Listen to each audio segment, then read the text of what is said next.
présenter un de vos prédécesseurs, Alain Calmat. Je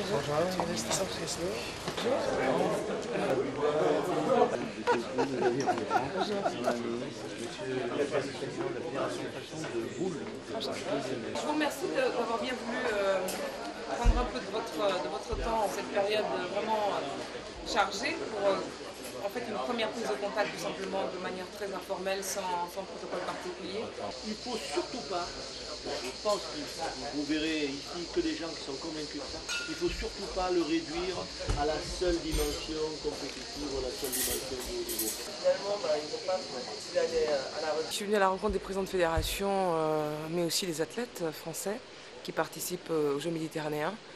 Ils affichent aujourd'hui d'excellentes performances et je suis venue les encourager, leur dire mon soutien, ma considération, mon respect, voire même mon affection, parce qu'il y a de l'affectif chez ces athlètes qui dépassent toutes les frontières, toutes les limites de la performance. Et je voulais leur dire pour une première sortie publique tout cela. Et je suis très admirative de leur parcours, de leurs histoires, des valeurs qu'ils portent.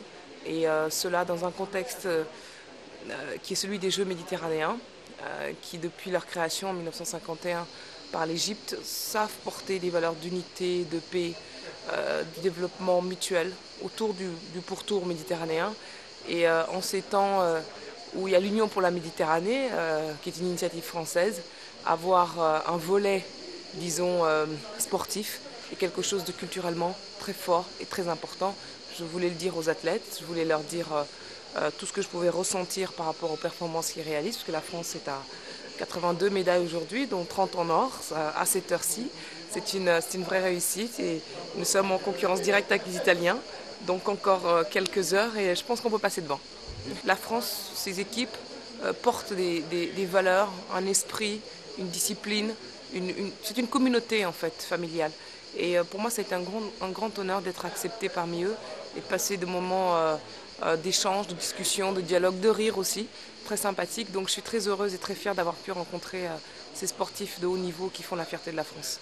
J'ai déjà eu l'honneur de le rencontrer à Paris au ministère des Sports et je crois que c'est important d'être là avec lui, avec les présidents de fédé, l'encadrement technique et sportif et bien sûr les athlètes. Donc je crois que toute la famille du sport est réunie à l'occasion de ces Jeux méditerranéens. C'est un honneur et une fierté pour moi de pouvoir venir à leur rencontre.